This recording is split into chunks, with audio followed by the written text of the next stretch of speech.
Hello everyone, welcome in this session of Business Studies class. In today's session, we are going to discuss the procedure and benefits of e-business. Very first, we are going to discuss the procedure for online transaction. The first step in this procedure is registration. Before making online shopping, one has to register with online vendor by filling up a registration form. Registration means that you have an account with the online vendor. Your account and shopping cart are protected with the password.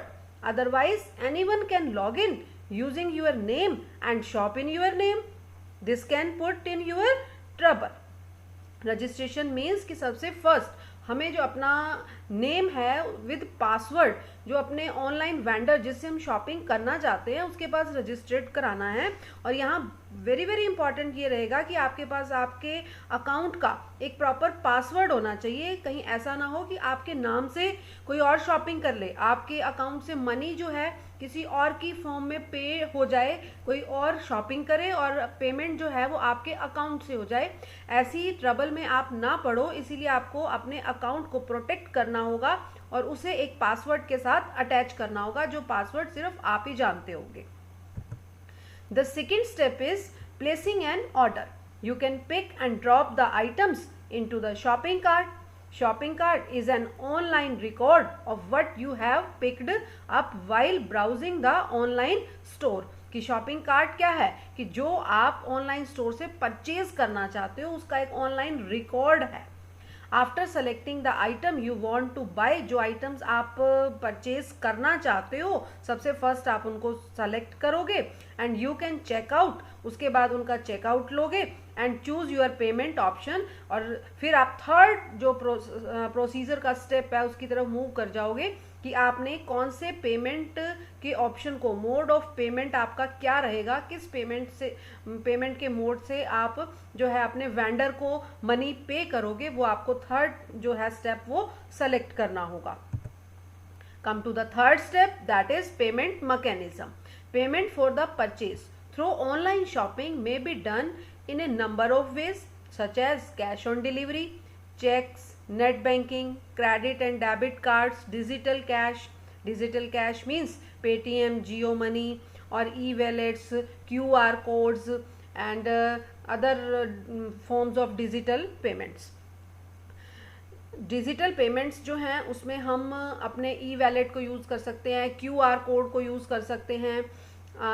Chapter 4.1 banking services में we have already discuss the various types of digital payments. Cash on delivery means कि जब delivery हो रही है goods की, आप goods को receive कर रहे हो तब ऑन द स्पॉट आप पेमेंट कर रहे हो।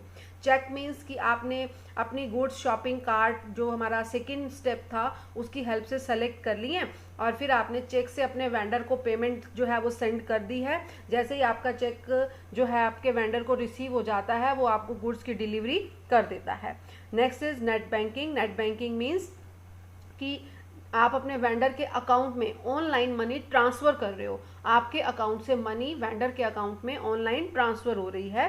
Credit and debit card, very जो पॉपुलर टर्म्स हैं। डेबिट कार्ड मीन्स कि यूर ATM कार्ड, जितना मनी आपके अकाउंट में होगा उतनी तक की शॉपिंग ही आप कर सकते हो, उतने अमाउंट तक की गुड्स आप परचेज कर सकते हो। आपने अपने अकाउंट से अपने वेंडर के अकाउंट को लिंक करते हुए पेमेंट कर देनी है कि जितनी आपने शॉपिंग की डेबिट कार्ड से आपके वेंडर के अकाउंट में उतनी मनी ट्रांसफ़र हो जाएगी। क्रेडिट कार्ड वो फैसिलिटी है। Credit card is also called plastic money. Banks जो आपको क्रेडिट कार्ड इशू करते हैं तो अगर आपके क्रेडिट कार्ड अकाउंट में मनी नहीं भी है तो भी आप शॉपिंग कर सकते हो। आपके वेंडर को कलेक्टिवली मनी रिसीव हो जाएगी बट आपको on the spot collective money bank में डिपॉजिट नहीं करवानी है। आप इंस्टॉलमेंट्स में या अपनी कन्वीनियंस के अकॉर्डिंग अपने क्रेडिट कार्ड अकाउंट में मनी डिपॉजिट करवा सकते हो, लेकिन आपका vendor on the spot money receive कर लेगा क्योंकि आपने क्रेडिट कार्ड से पेमेंट की है। आपका क्रेडिट कार्ड एक लिमिट तक जो है वो यूज्ड होगा।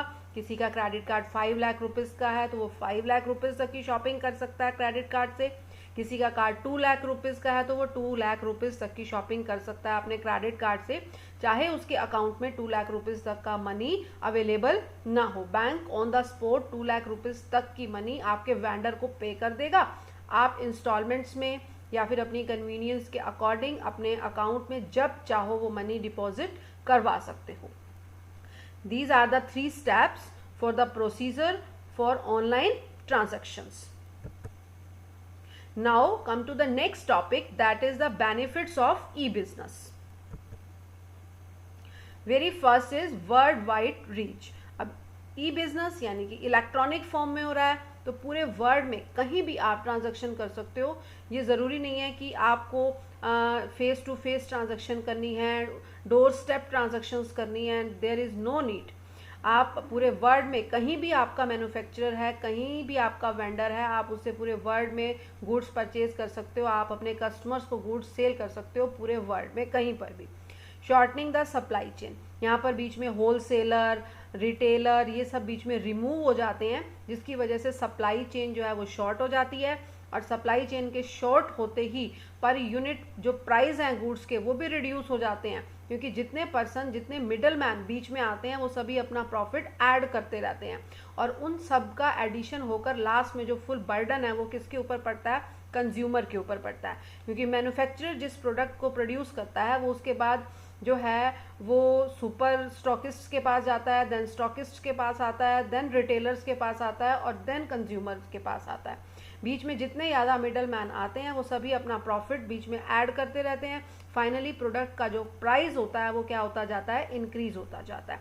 अगर सप्लाई चेन शॉर्ट होती है तो कंज्यूमर को गुड्स कम रेट्स के ऊपर अवेलेबल हो जाती हैं, क्योंकि बीच में मिडल मैन रिमूव हो गए, उनका प्रॉफिट क्या हो गया? डिडक्ट हो गया। ईजी डिस्ट्रीब्यूशन प्रोसेस, डिस्ट्रीब्यूशन का प्रोसेस ईजी होता है क्योंकि मैन्युफैक्चरर को ऑर्डर्स डायरेक्टली मिल जाते हैं और उसे पता होता है कि उसके पास कितनी गुड्स अवेलेबल हैं स्टॉक में, वो उतनी ही गुड्स के ऑर्डर रिसीव करता है और इजीली उन पर्सन्स को अवेलेबल हो जाती हैं goods quickly. Quick solution of doubts, हमारे जो कंज्यूमर्स हैं अगर वो कोई क्वेरी लेना चाहते हैं प्रोडक्ट से रिलेटेड तो वो डायरेक्ट किससे कंसर्न कर रहे हैं? प्रोड्यूसर से ही कंसर्न कर रहे हैं वो, तो उनकी queries on the spot solve हो जाती हैं। तो इसीलिए उन्हें बहुत ज़्यादा डिले नहीं करना पड़ता डिसीजन लेने में कि वो गुड्स परचेज करेंगे या नहीं करेंगे। क्यों? क्योंकि जो भी डाउट्स हैं, जो भी क्वेरीज हैं उनके प्रोडक्ट से रिलेटेड वो इजीली क्विकली सॉल्व हो रही हैं। Easy to launch new product, कोई भी मैन्युफैक्चरर प्रोड्यूसर अपना कोई न्यू प्रोडक्ट अगर लॉन्च करना चाहता है तो वो अपने प्रोडक्ट से रिलेटेड सारी की सारी इन्फॉर्मेशन जो है वो अपनी वेबसाइट के ऊपर शो कर देता है, जो कंज्यूमर्स के लिए इजी रहता है कि कंज्यूमर्स वो सारी इन्फॉर्मेशन डायरेक्टली जो मैन्युफैक्चरर उन्हें देना चाहता है रीड कर लेते हैं और प्रोडक्ट को वो परचेज कर रहे हैं या नहीं कर रहे हैं इससे रिलेटेड वो क्या ले लेते हैं? इजी डिसीजन ले लेते हैं। और मैन्युफैक्चरर को भी कंज्यूमर के व्यूज़ डायरेक्ट मिलते हैं, क्योंकि मैन्युफैक्चरर जब कोई नया प्रोडक्ट मार्केट में लॉन्च करता है तो वो कमेंट सेक्शन में कंज्यूमर्स को कमेंट करने के लिए भी कहता है कि आप अपने जो प्रोडक्ट से रिलेटेड आपके कमेंट्स हैं इस सेक्शन में राइट कीजिए, और कंज्यूमर्स बताते हैं कि वो प्रोडक्ट उन्हें कितना अच्छा लगा, उससे उन्हें क्या बेनिफिट मिला। ठीक है, तो जिससे मैन्युफैक्चरर के लिए न्यू प्रोडक्ट को मार्केट में एस्टेब्लिश करना इजी हो जाता है, क्योंकि न्यू प्रोडक्ट के प्रोज और कॉन्स दोनों ही उसके सामने आ जाते हैं। जो ड्रॉबैक्स होते हैं वो मैन्युफैक्चरर उन्हें रिमूव कर लेता है, एडिटिंग करता है अपने प्रोडक्ट्स के अंदर और फिर से न्यू प्रोडक्ट की फॉर्म में उसे मार्केट में उतार लेता है। Number 6 is less personal cost, employees appoint नहीं करने, शॉप की मेंटेनेंस नहीं है, डेकोरेशन एक्सपेंसेस नहीं है, तो इसीलिए पर्सनल कॉस्ट क्या हो जाती है? बिल्कुल कम हो जाती है। सेविंग ऑफ टाइम, आप घर बैठे बिना पेट्रोल खर्च किए, बिना टाइम वेस्ट किए, बिना मनी एक्स्ट्रा वेस्ट किए अपनी गुड्स को परचेज कर सकते हो। Less risk in payment, less risk in payment means कि यहाँ पर क्रेडिट ट्रांजैक्शंस नहीं होती हैं, उधार में माल मैन्युफैक्चरर को नहीं बेचना होता। मैन्युफैक्चरर अपनी गुड्स की डिलीवरी ऑनलाइन करते हैं और पेमेंट जो है वो कैश ऑन डिलीवरी लेते हैं या एडवांस में लेते हैं। ठीक है, और इसलिए जो मैन्युफैक्चरर है उसके पास बैड डेट्स क्रिएट ही नहीं होते। Last one is products and services available in remote areas, ऐसे एरियाज़ जहाँ पर शॉप्स ही अवेलेबल नहीं है, रिमोट एरियाज़ हैं हमारी कंट्री में बहुत सारे, वहाँ के जो कंज्यूमर्स हैं उनके लिए ईजी रहता है कि जिन मैन्युफैक्चरर्स ने ऑनलाइन शॉपिंग की फैसिलिटी दी हुई है वो उन्हीं की गुड्स परचेज कर सकते हैं। तो these are the main benefits of e business. Thanks for watching this video.